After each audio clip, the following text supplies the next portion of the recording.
Baina zer gertatzen zaio honi orain? Ez dakit, baina ondi oso berdigoiaz kontzerturako. Eta aste bakarra duko. Dena dela, pasatzeko ja, ostia. Kontzerturako abeslari bat behar dugu. Ta ez baldin bada bera beste bat bilatu beharko dugu. Hori ez da irten bidea bez. Baina gisa da azken aldi izan nahiko lurkota bilela.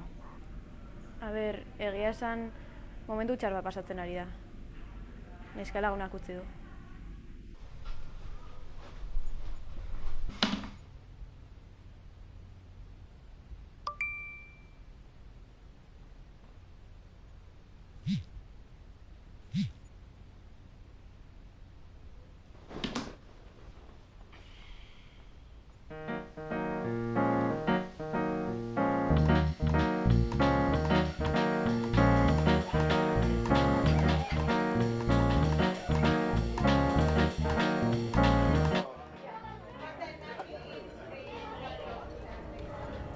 Neskak, bakit ez garela gure momentu berenia, baina inoiz baino batuago egon behar beha.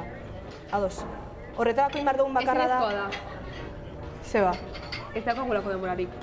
Kontzertua hemendik aste batera, eta ez daukagu ez. Nola ezet? Pila bat ditugu. Bai, baina ez dira gureak.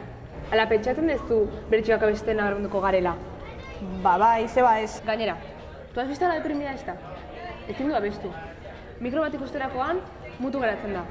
Ez pasa, momentu txarra bizitzen ari da. Gainera, denbora asko dara magu honetan zuontze dana pikuta dotatzeko, ez duzu uste?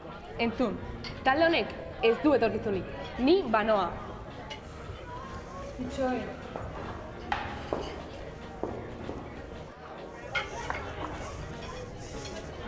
Miren, ez da kasu du, bale?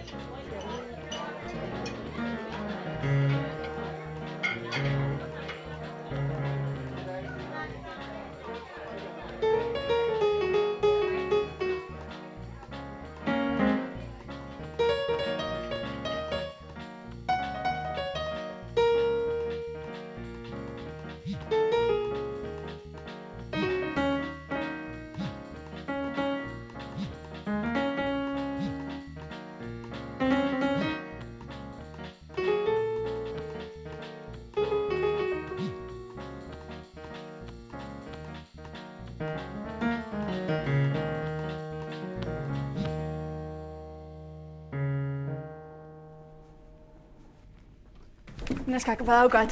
Zer? Abesti bat. Gure abestia. Abesti bat komposatu duzu? Kontzerturako 3 egun falta direnean? Bai, ondo aterako da, hitza ematen dizuet. Horrela hasten da.